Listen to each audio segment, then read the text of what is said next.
Transmitter device activated. Coordinates set for Earth 2. Hey everyone, welcome to the Earth 2 podcast, the podcast where we explore the origins and development of the DC multiverse and the legacy of Golden Age characters throughout the Silver and Bronze Ages of comics. I'm Peter Watson. And I'm David Steele. Thank you for joining us. Welcome back. Today, it's all about the Golden Age, isn't it, Peter? It certainly is, yes. It is, yes, because we're doing issue 151 of The Flash, which went on sale in January 1965 with a cover date of March 1965. And this is the first issue of The Flash that we've done quite a while, isn't it? It certainly is, yeah. Because we did 137, which doesn't really feel that long ago, but issue 137 came out in April 1963, so this is nearly 2 years without a Flash team up in the pages of Barry Allen's comic. Interesting. Yes. And issue 151 features and focuses on, and the main baddie, if you like, to put it neatly, is the Shade. Yes. And we've mentioned the Shade before in reference when we've talked about the James Robinson Starman series of the 90s. We mentioned that before. Obviously, we've mentioned that series a lot because we did the Starman episode.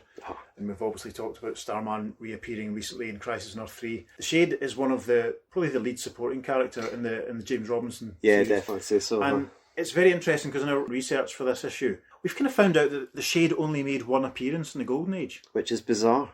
You'd think he'd be all over the Golden Age, but no. Because we've become so used to him being such a big part of, I suppose, the retroactive continuity that was done in stuff like Starman and Stars and Stripe and the modern JSA title, mainly stuff that James Robinson did, that we've come to think of the Shade, I suppose, as quite a major player in the Golden Age. You kind of imagine him fighting Jay all the time. Yeah. Pretty much. But it's just literally just the one. Yeah, he's in a story in Flash Comics issue 33, which was on sale in September 1942.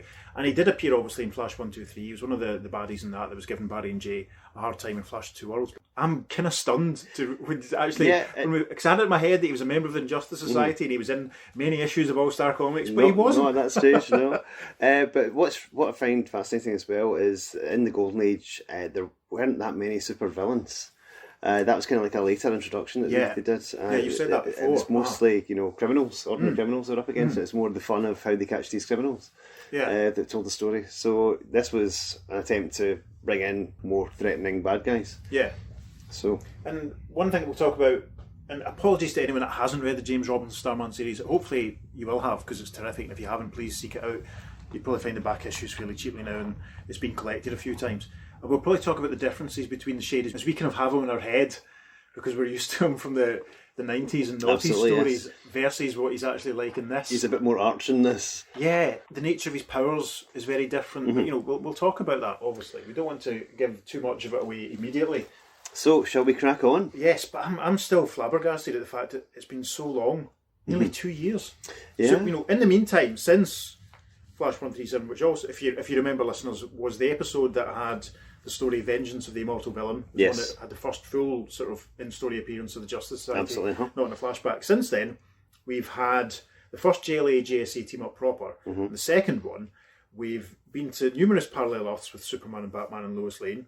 And Superboy's had some bother. And we've met Zatanna and all that sort of stuff. So quite a lot has gone on in between the last time that Barry and Jay teamed up together. And yet, when you think of the multiverse, you always think primarily it's through Flash and through the Justice League team-ups. The Justice League team-ups were annual, but you thought Flash was kind of an annual thing as well at the time. But I think Flash was only published about 8 times a year at this stage, I think. Yeah, which is, it probably explains. But, issue 137 was only 8 issues after 129, and then 129 was only 6 issues after 123. Yeah. So, there's a precedent for them to be quite close together. So I'm kind of fascinated that it's been a whole, 14 issues, but nearly 2 years. Let's have a look. Published monthly with the exception of January, April, July and October. They were, 8 times a year. That's the detail. Flash 151, which, as I say, cover date of March 65, on sale in January 65. So we finally made it into 1965. Welcome Blimey. to the mid-60s.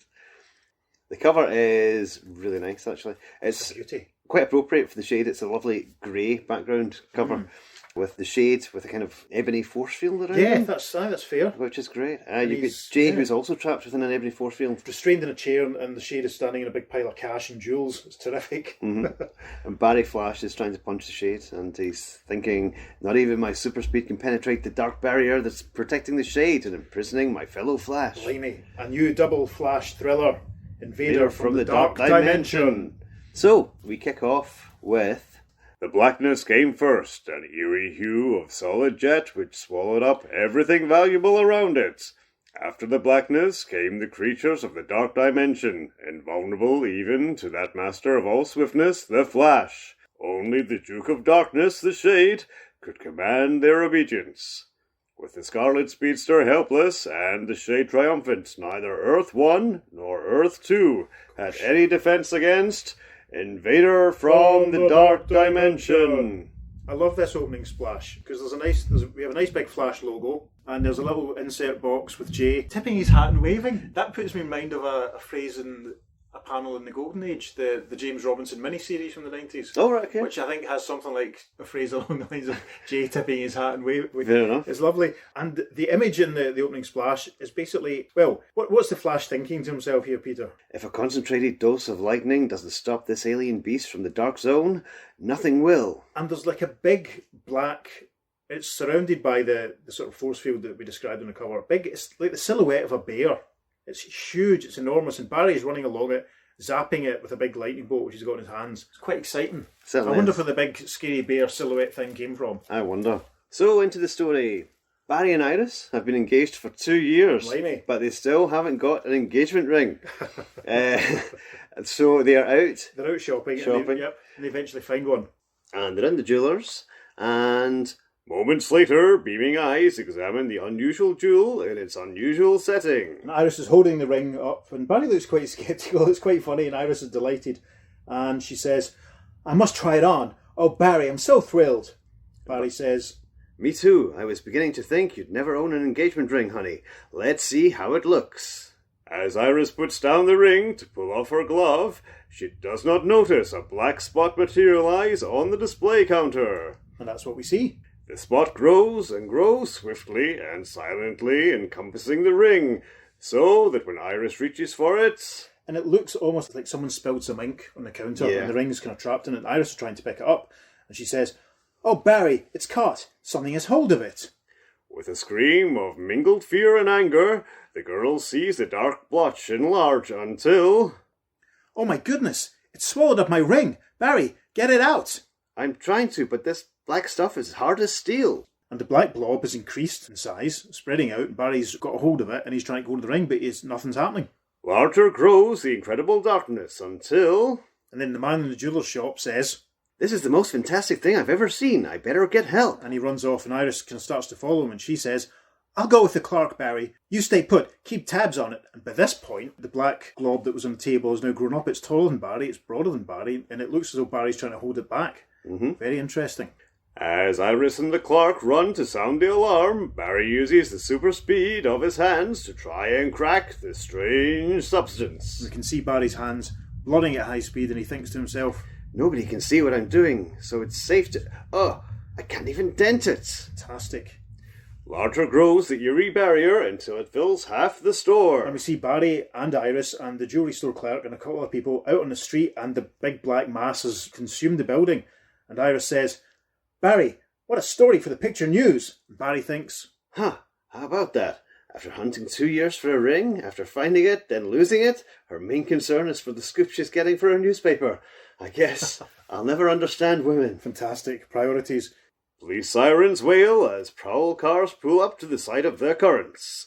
Iris commandeers a street corner phone booth. People surround the storefront and, alone off to one side...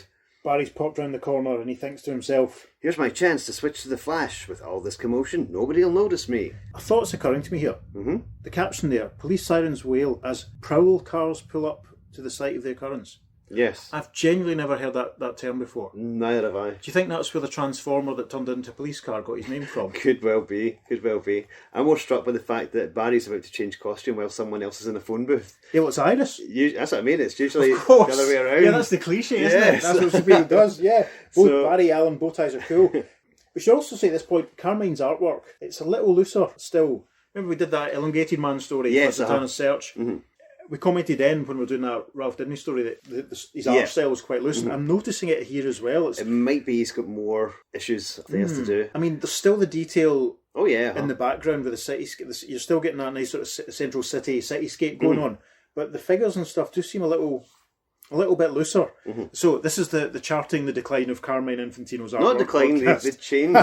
Yes, The okay. change in I'm his being style. unkind. There we are. So we move on to page 4. From his pocket, Barry slips on a special ring and presses a secret spring, causing a tiny red costume to erupt from it and expand when it hits the air. The lovely little panel of the costume change sequence there. That's great. Before a second can tick by, the Scarlet Speedster flashes toward the dark barrier looming in the doorway. And there's a policeman outside trying to maintain the crowd, and he says, Everybody, back!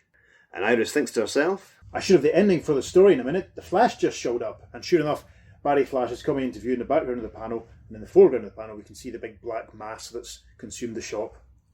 Vibrating so swiftly that his body is a blur, the fastest man on Earth slams into the blackness. See Barry zooming up towards the black mass, and he thinks, once I vibrate inside this thing, I'll find out what this is all about. and then the caption for the next panel says, Next instant, he bounces back off the weird ebon substance. and we see Barry Flash bouncing back violently, and he thinks to himself, Incredible! At my speed I can vibrate through the densest material. What can this stuff be made of? in the bottom captions of page 4, the first one says, He tries the friction of hands rubbed with super swiftness over the smooth black surface. and sure enough, it almost looks like he's giving it a bit of a polish. He does, Super yeah. speed polish, but that doesn't work, and indeed he says, This doesn't work. and then the next caption says, And the awesome tension of feet drummed with the force of 1,000 trip hammers against the ebony material. and then this panel just looks like he's dancing on top Yeah, of he's it. doing a big frankly. tap dance. It's great, but he's unsuccessful because he says, Nor this. that's the end of page 4, continuing the second page following, and the next page is actually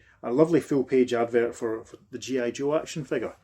I've seen on your TV screen, I'm G.I. Joe, great soldier boy ever owned. I'm over 11 inches tall. I have 21 movable parts. You can put me in 1,000 different fighting positions, standing, kneeling, crawling, charging with rifle or flamethrower, tossing grenades. I can do anything a soldier does, on manoeuvres or in battle. I can be your action marine. I can scramble as an action pilot. I'm also an action sailor. Fantastic. Of course, it was Action Man we had over here, wasn't Yes. Have you seen the G.I. Joe documentary on the toys that made us? it? I'm sure I have. I've seen a Okay. few episodes It's of that. heartbreaking. I have. I It's must the, have the done. guy that created G.I. Joe sold it for That's right. a tiny amount. I have seen it. Maybe one day we'll start doing a podcast where we read every issue of the Marvel G.I. Joe comic, probably up to volume 7 of the IDW hardback reprints, because that's all I've got. I look Maybe- forward to your solo podcast. Yes, regarding that. maybe I should. Anyway, right, so we move on to page 5. And the caption on page 5 says, He goes under the dark blob, only to learn it is as solid on the bottom as it is on the top. I love when that happens. So it's a great panel. It's a long distance shot, almost a cutaway of the building. We can see people and police and cars, police car, the prowl car in fact, and Barry Flash has vibrated underground and he's trying to come up underneath the black mass which is surrounding the building, but he thinks, Can't even scratch it. and then in the caption for the next panel, He vibrates through the steel and glass of the building to stand on top of the blob with the same negative results. we see Barry standing on top of the blob, and he thinks, I've exhausted my repertoire of speed tricks. What do I do now? and the caption for the next panel, Then, as Flash dashes outside again, desperately hoping to come up with another course of action, we see Barry running away from the building in the general direction where Iris is standing, and Iris declares, Nice work, Flash. It's shrinking.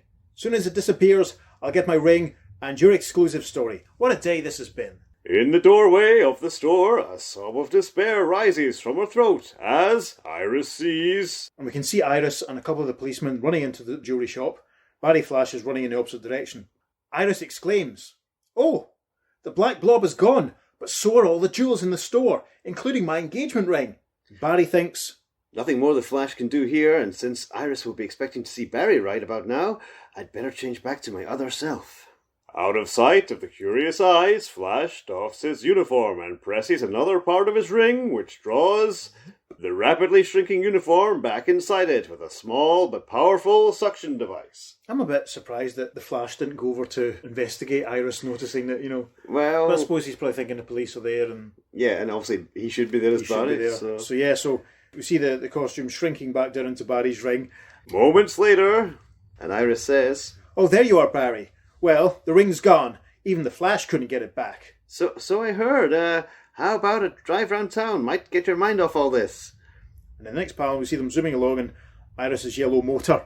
Well, the convertible. Yeah, it's great. And the caption says, as Iris pulls out into traffic, her car radio comes alive. and we see a voice coming out of the radio and it says, To bring you the following news bulletin, strange creatures surrounded by a black barrier have been sighted in the north end of Central City. Barry, listen to that. These dark beings are flying, leaping, crawling along the ground, stealing everything valuable in their path. My reporter's instinct tells me there's some sort of tie-up between these creatures and the black oddballs who stole my ring. Lips tight with determination, the girl reporter speeds skillfully through the city traffic. And there's a great ground-level panel with the exhaust of Iris's car as she zooms off and she says, "Soon as the Flash hears about those thieving alien creatures, he'll be around to stop them. Barry, I'm going there too." Okay, hon, but let me off first. Barry, you're a policeman.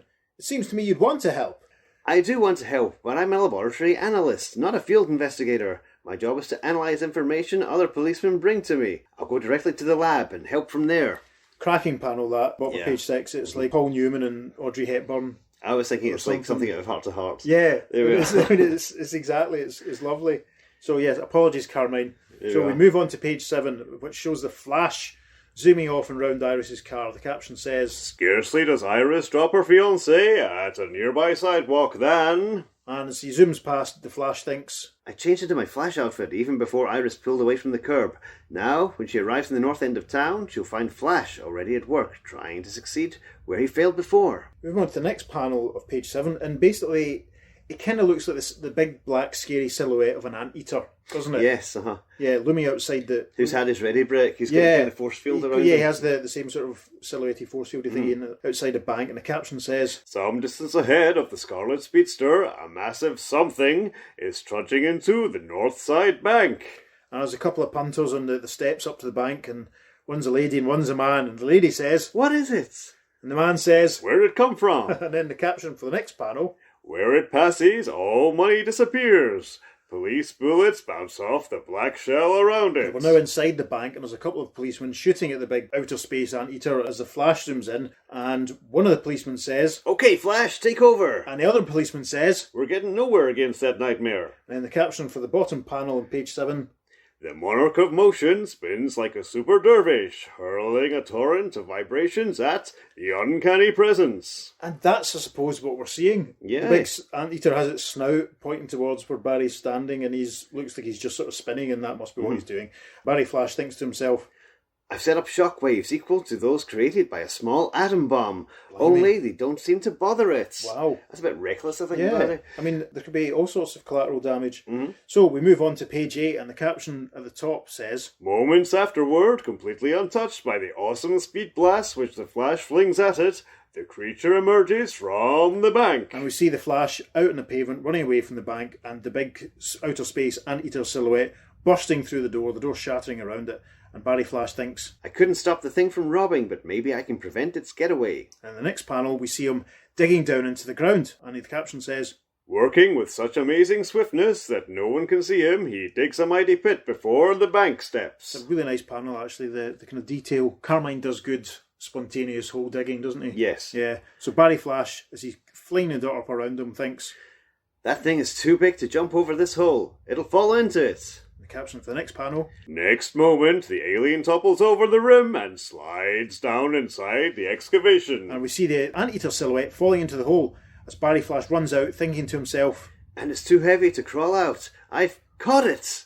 and then we have a lovely, wonderful little pointy finger which tells us, story continues on the next page. And we move on to page 9 for chapter 2, entitled Invader from the Dark Dimension, Part 2.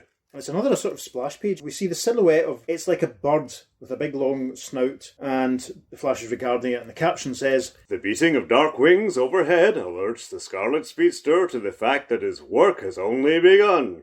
Swooping low above the city streets, heading towards a display of art objects in a public park, comes another monstrosity out of nightmare. But what can the fastest man on Earth do against a foe that is seemingly out of his reach? Barry Flash is regarding the baleful blackbirdie silhouette, and he's thinking, Got to track this one down, find another way of capturing it. we move on to page 10, and the first caption says, As the winged creature skims the art display, absorbing rare treasures as it does, So the Crimson Comet spurts forward. Yeah, and we see Barry Flash running, and there's an empty dais where obviously a statue had stood, but the big scary bird creature's got it, and then we see the birds hovering over another statue, and the Flash thinks, while I can't make direct contact with it, I can battle it with a cyclonic-like wind. For the next panel, we see Barry doing that old running around the ground, like almost like a spinning top sort of thing, and at high speed, creating a vortex.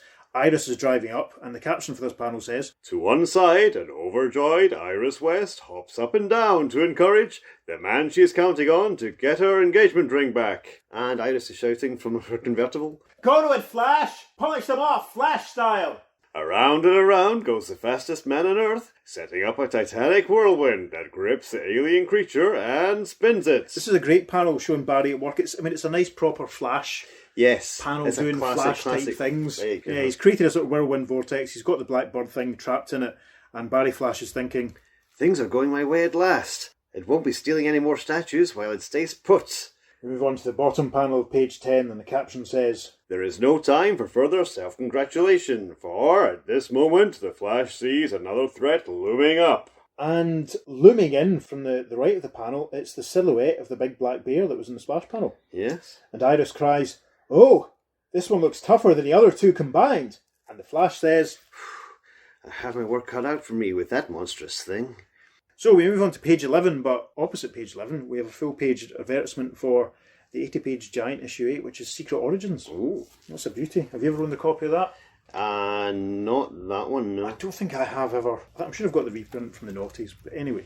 So, page 11. Neither super swift vibrations, nor awesome pits, nor cyclonic wind has any effect on the mighty Colossus. And it's a little triptych of 3 long panels. See Barry as the Flash trying to do a whirlwind against the big scary bear silhouette. He's trying to dig a hole to trap the bear, and then the last panel's a cracker. He's doing a one-armed whirlwind with his right arm. I love that. Brilliant. And during each of these sort of attempts, there's a nice little flow of his thought process, because he's thinking, I fought some formidable opponents in my time, but this one cups the prize for sheer invulnerability.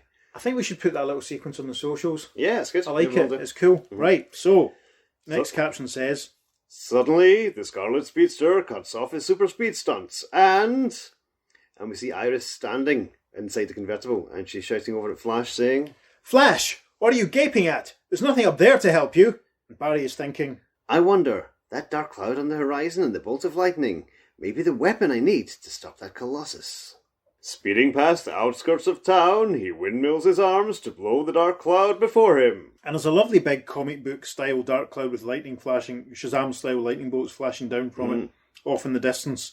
And Barry's twirling his arm, and he thinks, actually, lightning is invisible. What the eye sees is the path of burning air through which the bolt of electricity is just passed. That's very interesting. Flash facts. Yeah. I love flash facts. What's your favourite flash fact? I think we've done this already, but we're doing it again. You're going to do the bit of straw, aren't you? Yes!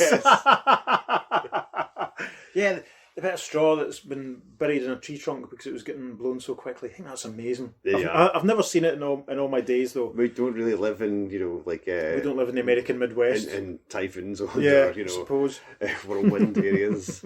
Barry is, obviously, he's driving this cloud. The caption for the bottom panel of page 11 says, As the cloud moves above the dark monster, jagged yellow bolts stab downward, touching and hammering its colossal bulk. Yep, and we see that happening, and Flash is still twirling his arm, creating the vortexy thingy to move the cloud, and the Flash is thinking to himself, they aren't even tickling it. Yet, lightning contains up to 340,000 amperes, and only 2,400 are needed to kill a man. I've got to do something more, and I think I know what it is. Do you think Barry did some reading up on the properties of lightning after he was struck by it? Possibly. I think that might be my favourite flash fact. Do you know what my favourite flash fact is? It's the one about the straw. Anyway, so we move on to page 12, and we're basically at the opening splash panel, yes, which we saw at the start of the story. Barry is running up over the big scary bear silhouette, beating a lightning bolt. The caption says, Moving even more swiftly than the lightning bolts themselves, the Scarlet Speedster pushes against them, protected by the aura of his super swift body, joining them into a single massive bolt. Yep, and as we say, he's zzzt Do you think this kind of reminds you of the silly power that they've given him in more recent times where he can generate electricity and fire it? I'm not a fan of that, to be honest. I'm really not a fan of that. He doesn't need it. They gave it to, they've given it to Captain Marvel, stroke Shazam. Yeah. Which does lead to, obviously, a couple of funny bits in the movie, which isn't bad, I suppose. The bit with the bus, the bit with the charging phones. Yeah. Yeah, I love that. See, when I saw it in the trailer, I was like, But then by the time it happened in the film, I loved it. What did you think of the Shazam movie, listeners? Do let us know. So we move on to panel 2 of page 12. The caption says, Then, as Flash and Iris watch, the alien creature fades away. Yep, we see the bear silhouette dissolving in the background of the panel. And Iris says, Flash, you did it! You made all those alien creatures go back where they came from. Now, how about going after them and get my ring back? I can't, Iris. There's no way for me to penetrate the mysterious black barrier that protects them. Caption for the next panel says, Despair slumps the girl reporter's shoulders. And Iris says, I was counting on you so much. I guess I'll never wear an engagement ring now, because there's no other one like it on Earth. And Barry has a classic moment here. You see him clicking his fingers in the forefront of the panel, and he thinks, hey, wait, on Earth 1 maybe. Uh-huh. But how about on Earth 2? Have you ever tried clicking your fingers wearing a pair of gloves? Yes, it depends on the gloves. Okay. But you don't really make much of a noise. No. Anyway, Barry continues to think. Earth 2 is another Earth separated from ours by a vibrational barrier. I've had adventures in it, and Jay Garrick, who is the Flash on that other Earth, came to Earth 1 to get a duplicate meteor he needed to save his Earth. There's a little footnote that says, Editor's note, say Flash number 129, Double Danger on Earth 1. Or indeed our earlier episode. Yes. The next panel, Barry's running away.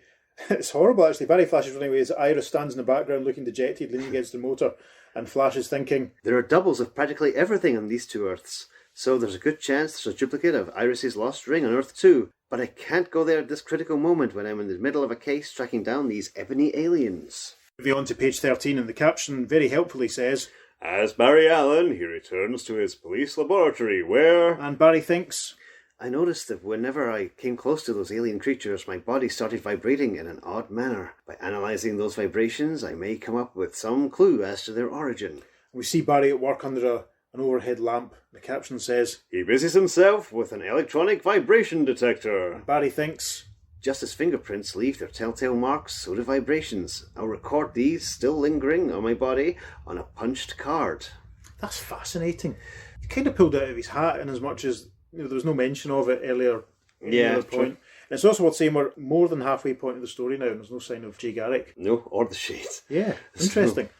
Yes, I'm enjoying the build-up. It's good. So, armed with a pattern of the vibrations, he feeds the data into a computer, and soon after... Good gosh, these vibrations match those I obtained from the Cane of the Shade when I last tangled with him. Aha! There's a little asterisk and a caption that says, Editor's note, say Flash number 123, Flash of Two Worlds, or indeed our earlier episode. Yes. So, very moody shot of Barry in the next panel as he thinks, the Shade lives on Earth too, but I doubt that those alien creatures came from there. So, how is the Shade involved in this mystery?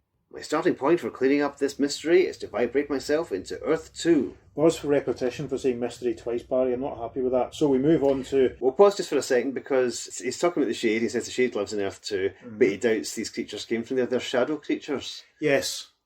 Some of them made of a big black shapeless or shaping mass. And that's kind of his modus operandi. Anyway. Caption for panel 5 says... As he has done a number of times in the past, the Flash races into the old theatre, which is a gateway between the two Earths, where... And we see Barry vibrating away quite happily on the stage, and he thinks... As soon as I get there, I'll contact the Flash of Earth 2, Jay Garrick. Perhaps he knows something about the Shade that will explain matters. Caption for the next panel. Soon after, in answer to the Scarlet Speedster's knock on the door of the Garrick home... Lady's hand opens the door from the inside, and the Flash thinks... Good gosh! There's the same ring Iris wanted for an engagement ring. We move on to page 14, and who's opened the door? Well, the caption tells us. Then the door swings wide, and he finds himself staring at Mrs. J. Garrick, the former Joan Williams. Flash! It's good to see you. You're staring at my ring, and no wonder. It was my engagement ring, the only one like it on Earth. Yeah. Oh, I mean, it's quite a nice idea that coincidentally that Barry and Iris and Jay and Joan went after the same ring. It's quite cute. It's nice. True. So the Flash, he looks a bit dejected to be honest in this terrible side-on view of him, and he thinks, then there is a double of Iris's ring here, but I couldn't possibly ask Joan to part with it. I love how he's considered asking her. yes. But then decides against it. Yeah, he's given it. He's very considerate, as Barry Flash. So, As Joan leads him into the living room, and we see Jay Garrick sitting down and giving Barry a wave, and he says, Hi Barry, what brings you to Earth 2? Barry replies, The Shade, let me tell you of the incredible happenings of the past half dozen hours on Earth 1. when his story is concluded, the Earth 2 Flash draws a deep breath, then plunges into his own recital. Barry and Jay both sat down facing each other now, chatting away nicely. Jay says, Oddly enough, the case I was just about to go out on also concerns the Shade. Lately, he's been spending money as if it was going out of style. I really like these bottom panels, page 14 now. There's a sort of cut-out panel of Jay, and he's having flashbacks to what has been going on previously. So there's a caption which is Jay's thoughts, and the caption says, The Shade was released from prison for good conduct after we last put him there. Soon after, he began living it up. and it's obviously Jay and Joan are having dinner somewhere. It looks like, they're at the club, or at an event. It's quite fancy. Jay's wearing a tie, Joan's got a nice dress on. They're drinking from teacups. The Shade's at the next table. He's throwing money. There's notes flying up in the air. I must confess, I thought it was just part of the decor of the restaurant. But there's money, there's notes floating up in the air, and he declares, I'm treating everyone in the place to dinner. Since the Shade never earned an honest dollar in his life, all his money must have come from robberies. Only, there have been no report of any such robberies, so I decided to trail him. Nice panel of the Shade strolling along on a moonlit boulevard with Jay vibrating along behind them, and Jay thinks, I'll keep him in view until I learn where he gets the fortune he's been squandering. I'll vibrate so swiftly he won't know he's being followed.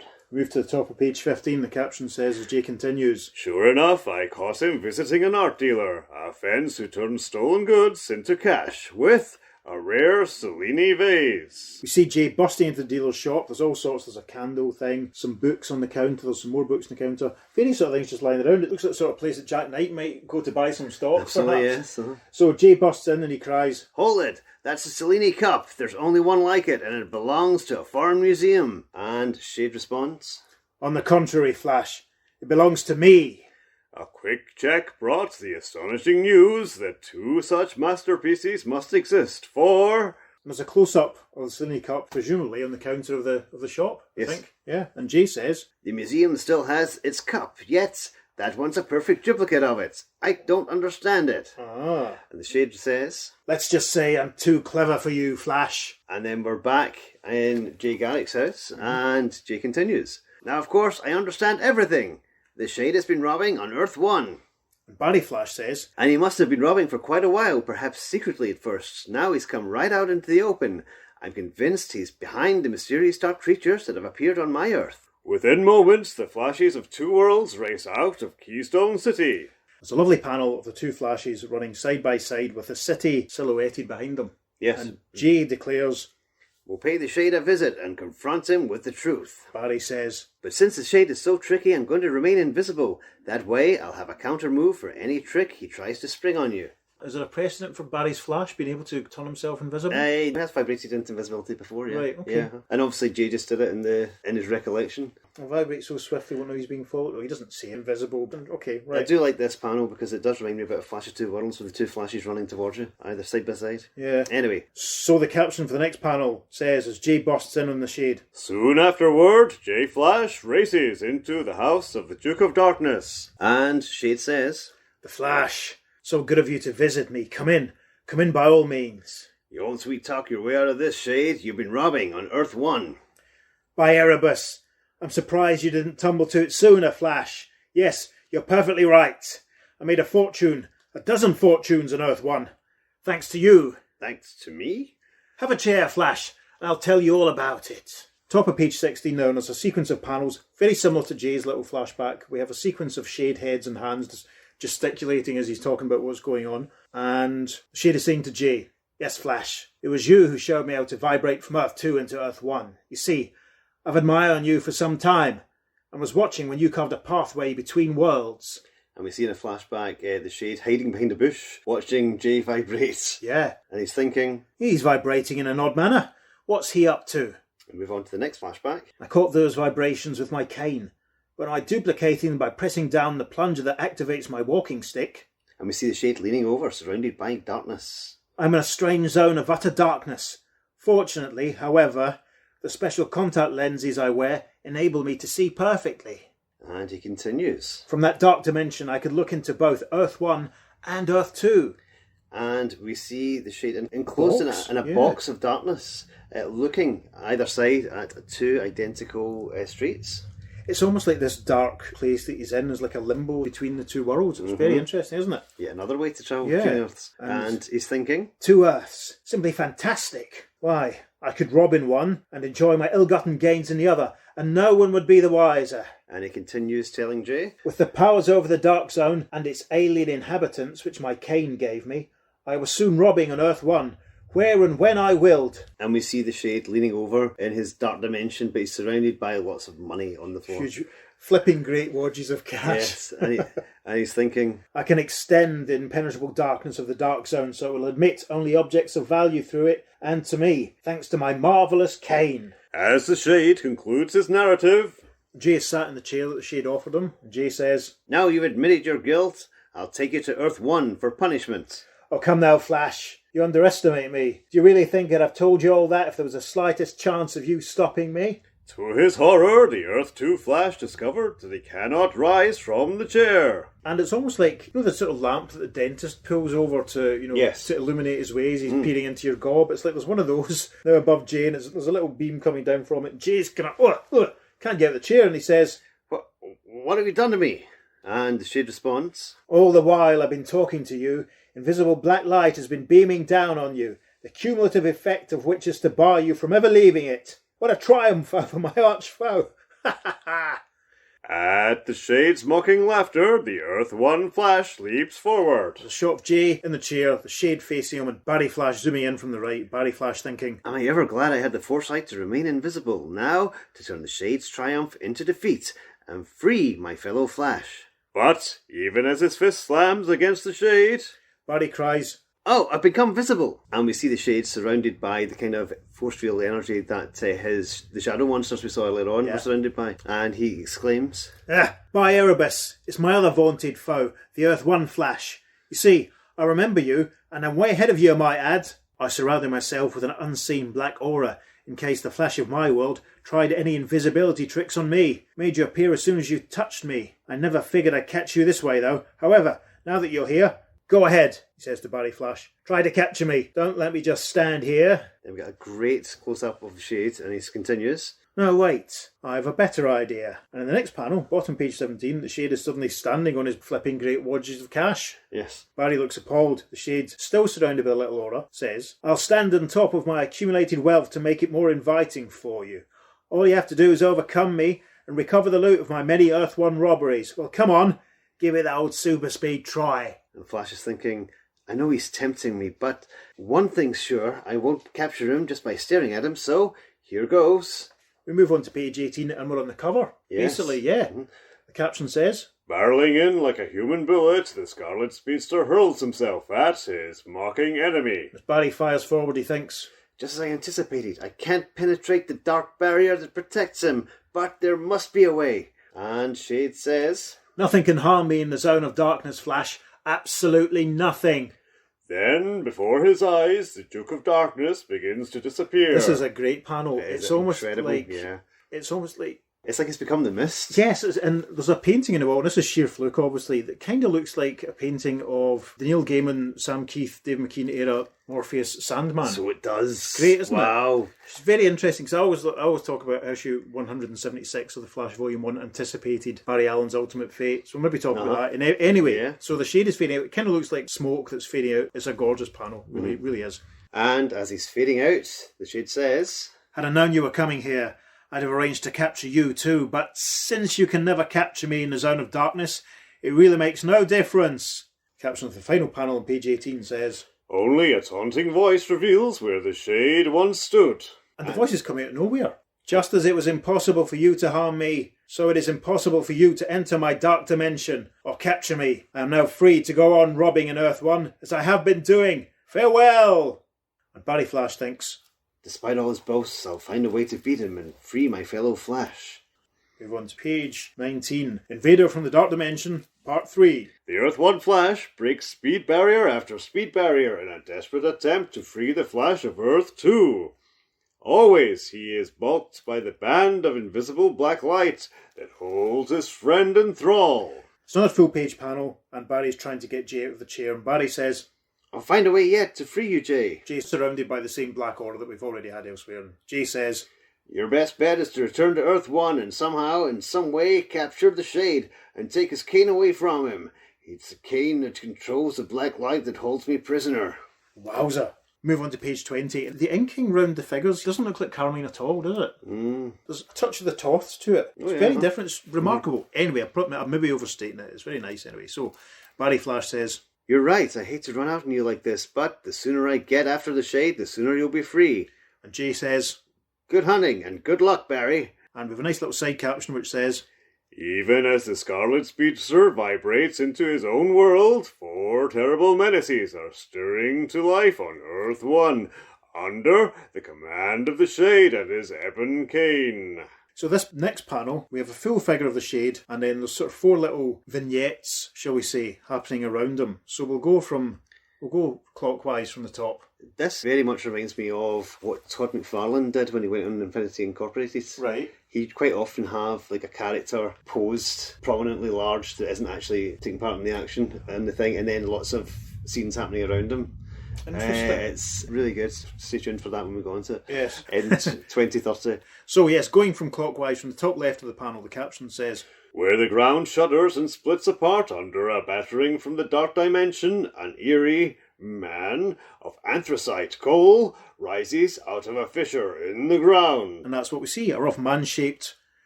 Yeah, he just looks like he's made out of coal. That's really, it's terrific. Yeah, just... The later Flash villain. Looming out of this pit of fire on the ground and lurching forward. And then the next caption says, Miles away in the Central City Museum, an empty suit of black armour begins to move with metallic stiffness. There's a couple of lads in suits running away, and one of them shouts, It's alive! And the other one says, Let's get out of here! Moving to the next one, which is bottom right of page 20. This is actually quite creepy. The caption says, While a massive blob of animated India ink flows across the fences and ditches of a countryside. and it has a vague sort of shape of those hands at the front, maybe a head and triceratops sort of thing, and a snout. Panther. Drank some jingles and got some stretching Sort of stretching out, and then the final one in the clockwise sequence. This is cracking. This is outstanding. This page is going in the socials. Yes. A queer figure formed of black 8-balls clicks along a superhighway. And that's what we see. It's got a big 8-ball as a body, and then arms and legs made out of other 8-balls, and hands made out of different sized 8-balls, and an 8-ball for a head, and an 8-ball for a hat. Mental. Where did the giant 8-balls come from? I don't know, it's insane. And it's worth pointing out the deranged expression on the Shade's face fantastic. in this panel. It's He's great. loving every second of this. Yeah, chaos is grating. So we move on to the top of page 21. Barry Flash is running up towards the coal man that we mentioned earlier, who's busting out the side of a building. The caption says, As the coal man passes through a factory absorbing its payroll cash within its vast bulk, the Flash appears. Barry thinks as he runs up. This is the Shade's handiwork, and it's up to me to undo it. And then the next panel, Barry's running around it doing his old whirlwind trick again, and the caption says, So swiftly does Flash travel that he causes air on all sides of the coal man to ignite. But wow. There's flames bursting out from where Barry's running, and Barry thinks, the coal must be protected from the fire by the same blackness which protected the Shade. Caption for the next panel says, he leaves one awesome menace and races to where the Black Knight is raiding an art gallery. and we see the suit of armour, and it's like it's drawing a painting in through the visor of the mouth. Yeah, it's quite effective, yeah. So Barry Flash runs in thinking, I ought to be able to KO at least one of these thieving menaces. and in the next panel we've moved outside, and the caption says, From a fire hydrant, Flash frees a stream of water and directs it with pulse-stunning force at the black armour as it emerges from the art gallery. and sure enough, the armour is striding purposefully, and the water's scooshing towards it, and Barry thinks, Incredible, that water would knock over a dozen men, but the empty suit of armour keeps on moving. Then he abandons one foe to seek another. and it's the 8-balls this time. They're walking towards the Flash as he runs. This is another really nice panel. I love the shading on Barry. It's very atypical. Seems, doesn't it? Do you think? Yeah. Anyway, Barry Flash is thinking, It's just robbed that bank. Perhaps I can blow these 8-balls apart. move on to the page 22, and the side panel that takes up the full depth of the page almost. Barry's doing his whirlwind trick at the 8-balls, and the caption says, The awesome wind that sweeps the central city streets and batters against the 8-ball giant is stronger than a hurricane, yet... And Barry thinks dejectedly, Failed again. I have one last hope to stop that flow of India ink. put me in mind of the Blob or something, you know? Yeah, absolutely. But, even as he slides to a halt before the advancing torrent of black ink, the Scarlet Speedster slaps his forehead in disgust. Barry screeches to halt, saying, Oh, what an idiot I've been. The solution to my problem has been in front of me right along. I've seen it half a dozen times, yet it made no impression on me until this moment. It's so simple. Now I know how to go to the impenetrable dark dimension after the shade. Barry runs off. And the caption says, What can the Flash have in mind as he turns and speeds away from the advancing ink blotch, even as it moves in to loot the city museum? I think the ink blotch is probably the scariest of these beasties. The 8-ball is probably the weirdest. The coal man is probably the most interesting if you think about it for 2 minutes, and the suit of armour just reminds me of that Kolchak story. Yeah, I think that's as well. Awesome. In many ways, we have the same mind. So, top of page 23, and the caption says, Racing hundreds of miles away in the wink of an eyelid, the fastest man on Earth arrives at a branch of the United States Mint. Barry's thinking to himself as he runs into view, I'll find what I need in here. I'll have to borrow what I want and return it as soon as possible. and the next caption says, Moving with that same incredible swiftness, he snatches up micro-thin sheets of 22-karat gold leaf and plasters them over his body. hands vibrating at speed, the Flash thinks. I must make myself look like a statue of solid gold. The next caption, we're back at the museum where the ink blot was outside. Caption says, Then he races back to the museum and stands rigidly next to the other golden objects as the India ink flows toward them. and we see Barry completely covered in gold, standing still as a statue, and he thinks to himself, The only way I have of getting into the dark dimension where the Shade's hideout is to be taken there by one of the Shade's animated crooks. Caption says for the next panel, Slowly, questioningly, the India ink touches the golden flash, flows about him, and absorbs him. Genius, Barry. Yes, we see the ink creeping up over the Flash. I bet it was cold and clammy and horrible and really scary.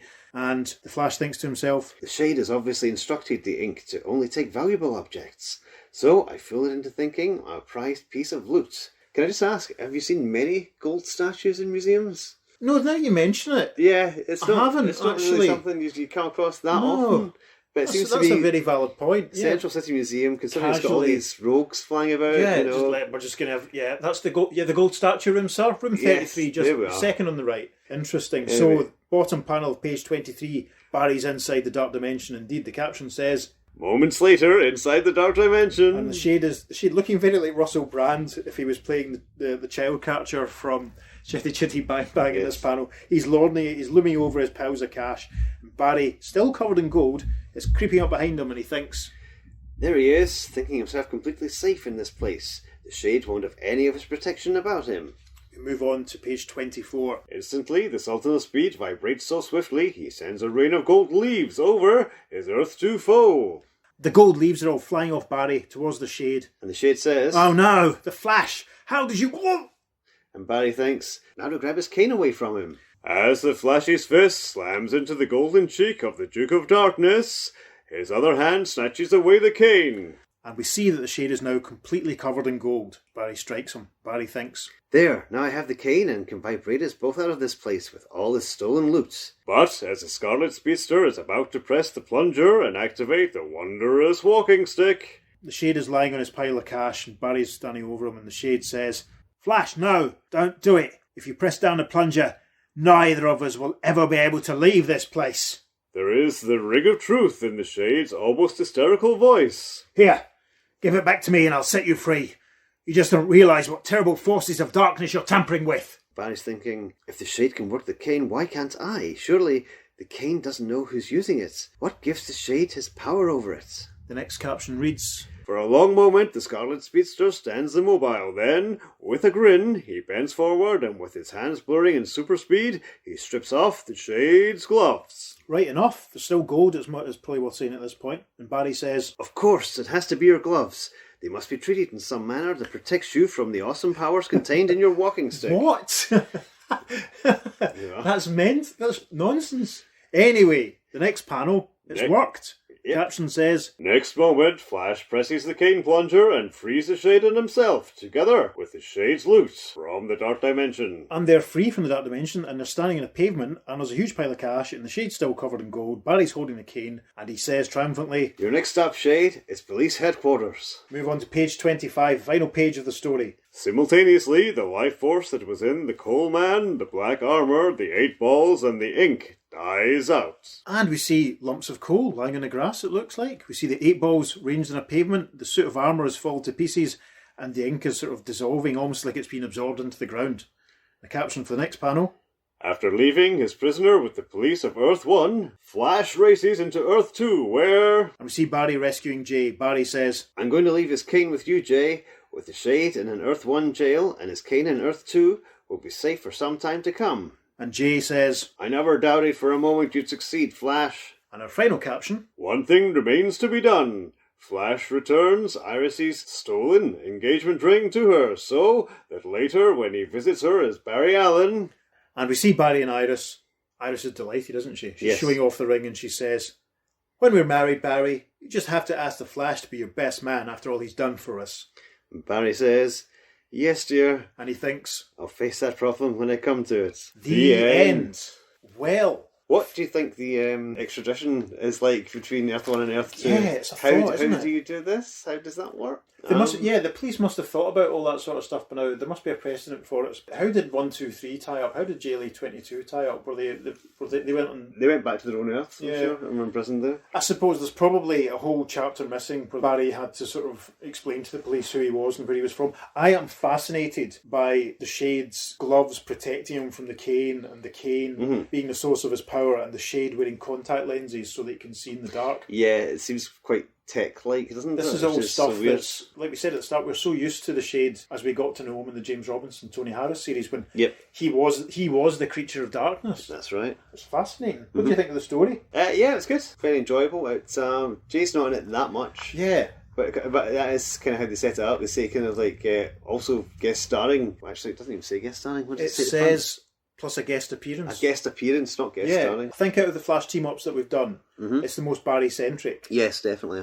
It almost reads like a regular case for him, and Jay's appearance is the icing on the cake. I mean, as different as the Shade is to what we've got used to, it was nice to sort of see him being centre stage almost. Yeah, and we will see him again in the pages of The Flash. He Yes. does make return visits. Oh, that's right, yeah. Yes. Quite a while off, but we will see him again. I'm pretty sure he's in one of the JLA JC, at least another one JLA JC team up. Definitely. And he's one of the few named prominent DC characters that doesn't feature in Crisis on Infinite Earths. Not in it at all. Believe me, I checked There you thoroughly. go. Okay. So we're going to do the reader reaction to issue 151 now. Yep, this is from Flashgrams in issue 154, and the first letter says, Dear Editor, the Flash number 151 featuring Invader from the Dark Dimension was terrific. I've never seen the Shade before, but I liked him. The plot was just too cool. I like these down-to-earth plots where the answer is so simple to catch the criminal, yet seems impossible to fulfill. Yeah, just take his gloves off, that's mental. I don't like the way you sometimes put Flash in spots where he notices everything about the criminal, then quickly captures him. If the plot and answer are simple, but the human mind doesn't immediately hit upon the solution, it makes Flash more human, acting like a real person instead of a fictional character. The artwork was spectacular, the title catchy, and the appearance of Jay, original Flash Garrick, super spectacular. I never read Flash of Two Worlds, the first Double Flash story, but no matter how high that story was rated, this one surely topped it. Please convey my applause and praise to the writer and artist of this story, whoever they are. That's from Michael Gresick from Chicago, Illinois. Interesting. I mean, I felt the black lines were really heavy the further on it went. It was. I wonder if it was almost trying to suggest that the darkness or the influence of the Dark Dimension, or maybe I'm reading too much into it. Anyway, the editorial response to that letter. In comic book biz, even as in showbiz, audience applause is music to the ears of the performers. Acknowledging your bouquets for Invader from the Dark Dimension are Gardner Fox, writer, Carmine Infantino, penciler, and Joe Giella, the inker, and the editor. So the next letter. Dear Editor, you know the best thing about the now famous Double Flash yarns is that we are continually being introduced to new and quite modestly terrific villains. Well, I'm not saying that Jay Old Flash Garrick is a has-been. It's just that after the novelty of seeing him way back in Flash 1, 2, 3, the chief hope of yours truly has been that you'll find it in your heart to bring back all the three new evildoers who went almost unnoticed in that memorable issue, the Thinker, Fiddler and Shade. Well, sir, After a rather long but hardly dismal wait, 1/3 of my grand hope has come to pass. That baddie in black is back. Talk about phenomenal returns. In Flash 123, the Shade seemed to be the weakest of the evil trio, and admittedly, what attracted me more than anything was his exceedingly handsome ebon costume. But now we find it's not merely a dark cloud to pull off his capers, but in truth, he has at his disposal a whole honest-to-goodness dimension. Now that, sir, is what I call a mighty powerful villain. But even after this triumphant march from Limbo, there remains one almost foolish question to be asked. Is he really back to stay? If so, can he possibly maintain the high degree of quality displayed in the current issue? And if not, is there any chance that if we hit you with enough letters, postcards, bombs and what have you, bombs, the Baron of Blackness might again return to be added to Flash's mighty arsenal of adversaries? And that's from Paul Baluski, Manchester, Connecticut, I'm guessing. The editorial response. When it comes to reader bombardment, your missive turned out to be a missile, and a mighty potent one at that. The Shade will be back, without a shadow of a doubt. It says the editor, Julie Schwartz. Interesting. Next letter. Dear editor, good heavens, what a beautiful vision of villainy. The bottom of page 20 depicting the Shade standing amidst 4 of the horrors of his creation. I could go into volumes in praise of this single panel, but suffice to say that the cook with the cane has never looked finer. The rest of the artwork for this issue was adequate for Flash, superb for any other publication. If I could have one criticism to make of the entire issue, it would be that the other Flash did not get into enough of the action, being imprisoned in that chair throughout most of the story.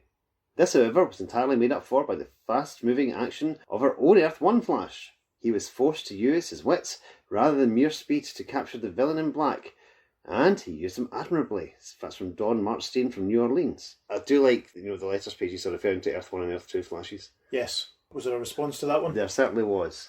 Short Cool. and sharp. The mild critical point raised by this reader gets the full treatment by the next one. Okay, so the next letter. Dear editor, with eager anticipation I had awaited the reappearance of Jay Garrick, the original Flash, in another double Flash epic. But upon reading Invader from the Dark Dimension, I was disappointed, disheartened, dismayed.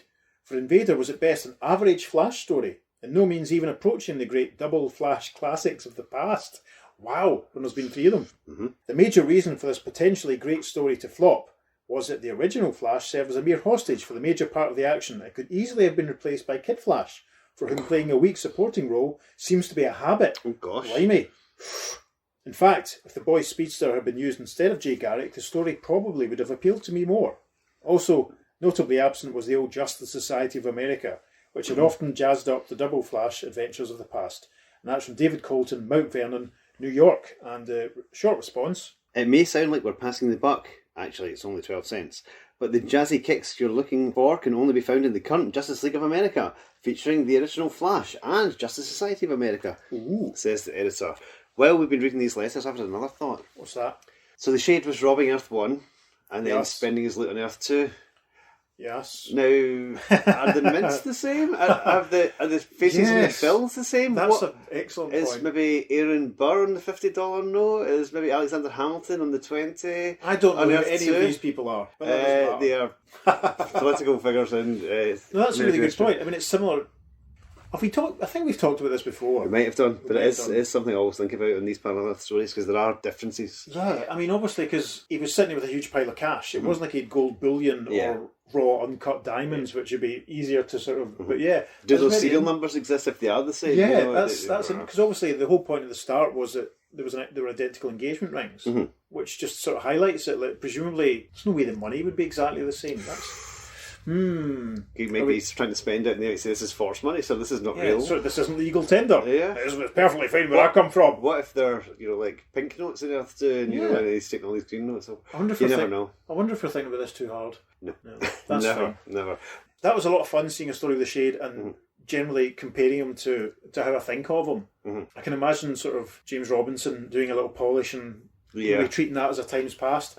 Because, as we said at the start, the only time he appeared back in the day was with one story with Jay Garrick. Yeah, which is bizarre when you think about it. And and Robinson did was really play up the rivalry between them. And there's a great panel I can remember in one issue, it might have been one issue of the Shade miniseries, where the Shade has conjured basically a giant pair of scissors out of his Dark Force, and Jay's running around it, and they play up how it's almost like a issue friendly. 3, I think. Yeah, issue 3. Yeah, it's with the one of the spider, which was mind blowing. And the thing that Robinson really played up was that it was almost like a playful game between them. Yes. With all that in mind, it's fascinating to read an older story, and I tell you, I can't wait till we get to All Star Squadron and I start reacting to how Roy Thomas was writing Starman and Sandman, but that's way in the future. So that's what we thought about this issue, and what the readers at the time thought about this issue. What did you think about this issue? What did you think about this episode? Please get in touch. You can email us at theearth2podcast@gmail.com. Make sure you follow us on Facebook at facebook.com, the Earth2Podcast, because we'll be posting some of those amazing panels that we spoke about, and you'll see that coming up. And also, we're on Twitter at podcast_Earth2. Make sure you follow us there. And we're on Instagram as well at the Earth2 Podcast. Yeah, we had all sorts of stuff on the Instagram for the content and context to the stories that we've covered. So make sure you check that out. And please, if you can, rate us and review us on your respective podcast supplier, because that really does help our visibility and might even get some more listeners. I hope you've enjoyed this trip into the Dark Dimension. We'll catch you again next week on the Earth2 Podcast. Transmatter cube activated. Return coordinates set for Earth Prime. Soon after. Right. Our longest episode yet, listeners.